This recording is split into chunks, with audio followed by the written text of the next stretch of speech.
पाकिस्तान में सबसे पहले हेडलाइन। बढ़ती हुई महंगाई के खिलाफ गाजियाबाद में पीटीआई की जानिब से एहतजाजी रैली निकालकर प्रेस क्लब के सामने मुजाहरा किया और हुकूमत के खिलाफ सख्त नारेबाजी की। उस मौके पर पीटीआई मकामी रहनुमाओं अब्दुल लतीफ रिंद, कासिम मर व दीगर ने मीडिया से बात करते हुए कहा कि सिंध हुकूमत नाकाम हो चुकी है। इसने मसनूई महंगाई करके गरीब आवाम से दो वक्त करने वाला भी छीन लिया है।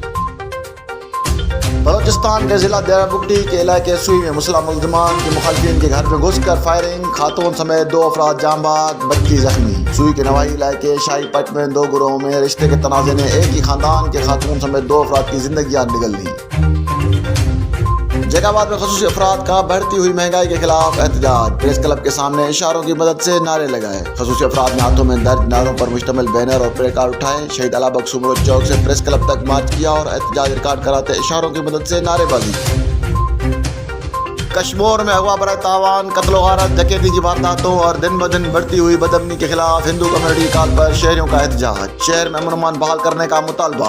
कश्मीर में बढ़ती हुई बदअमनी के खिलाफ हिंदू कम्युनिटी की कॉल पर वकला बिरादरी, शहरी इत्तेहाद, शहरी एक्शन कमेटी और सियासी समाजी तंजीमों की जानिब से एहतजाजी रैली निकाली गई। रैली शहर के मेन चौक से प्रेस क्लब तक निकाली गई। कश्मीर के इलाके गिलपुर में जागीरानी कबीले के 2 ग्रुपों में फायरिंग, इत्तला मिलने पर पुलिस मौके पर पहुंच गई। पुलिस ने दोनों ग्रुपों पर फायरिंग कर दी। पुलिस के मुताबिक फायरिंग के नतीजे में बदनाम डाकू वेलू जागीरानी और शौकत जागीरानी हलाक हो गए हैं। वेलू जागीरानी पर सिंध हुकूमत ने जिंदा या मुर्दा गिरफ्तारी पर 50 लाख इनाम मुकर्रर किया था। कंधाकोट के थाना भिटाई कॉलोनी की हदूद गांव आदम जखरानी में फायरिंग, ज़ईफुल उमर मियां बीवी कत्ल। मुसल्ह मुल्ज़िमान ने फायरिंग करके मियां बीवी को कत्ल किया और मुल्ज़िमान फरार हो गए। कत्ल होने वालों में ज़ईफुल उमर शरीफा खातून और न्याज मरेटो शामिल। इत्तला मिलने पर हद की पुलिस मौके वारदात पर पहुंचकर मियां बीवी की लाशें कानूनी कार्रवाई के लिए अस्पताल मुंतकिल कर दी।